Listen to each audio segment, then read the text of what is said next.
சரி, நம்மளோட இன்னொரு சினாரியோல வந்து பார்த்தீங்கன்னா, நம்மளோட ஃபங்ஷன நம்ம கால் பண்ணும்போது எந்த வேல்யூவும் நம்ம குடுக்க விருப்பம் இல்ல. ஆனா, நம்மளோட அந்த ஃபங்ஷன் வந்து கால் ஆகி ரன் ஆகணும். ஸோ, அதுக்கு என்ன பண்ணலாம் வந்து பார்த்தீங்கன்னா, ஆர்குமென்ட் குடுத்தேன்னா, எஸ் அவங்க நேம் இருக்குன்னு சொல்லி வரட்டும். அப்படி சப்போஸ் ஆர்குமென்ட் எதுவும் அவங்க குடுக்காம கால் பண்றாங்க அப்படின்னா, அதுக்கு டிஃபால்ட்டா ஒரு வேல்யூ இருக்கணும், ரைட்? ஸோ, அதுக்கு நம்ம எப்படி வந்து டிஃபால்ட்டா ஒரு வேல்யூ செட் பண்ணலாம்னு வந்து பார்த்தீங்கன்னா, நம்மளோட அந்த பாராமீட்டர் கூட ஒரு ஈக்குவல்ஸ் ஆட் பண்ணி, நீங்களே ஒரு டிஃபால்ட் வேல்யூவ அது கூட குடுத்துக்கலாம். நான் ஒரு ஸ்ட்ரிங் வேல்யூவா வந்து பார்த்தீங்கன்னா, கெஸ்ட்ன்னு குடுக்குறேன் நேமுக்கு. அந்த இயருக்கு வந்து பார்த்தீங்கன்னா, நம்ம 0ங்கிற ஒரு வேல்யூவ நம்ம குடுத்துக்கலாம். ஸோ, இப்ப நம்ம இந்த ஃபங்ஷன நம்ம கால் பண்ணும்போது, எந்த வேல்யூவும் நம்ம குடுக்கல அப்படிங்கிற பட்சத்தில, டிஃபால்ட்டா இந்த வேல்யூஸ் வந்து அந்த வேரியபிள்க்கு அசைன் ஆகிக்கும்.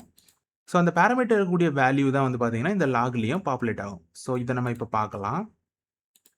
ஸோ, இப்ப வந்து பார்த்தீங்கன்னா, நம்ம எந்த ஆர்குமென்ட்டும் இல்லாம இந்த ஃபங்ஷன நம்மளால கால் பண்ண முடியுது.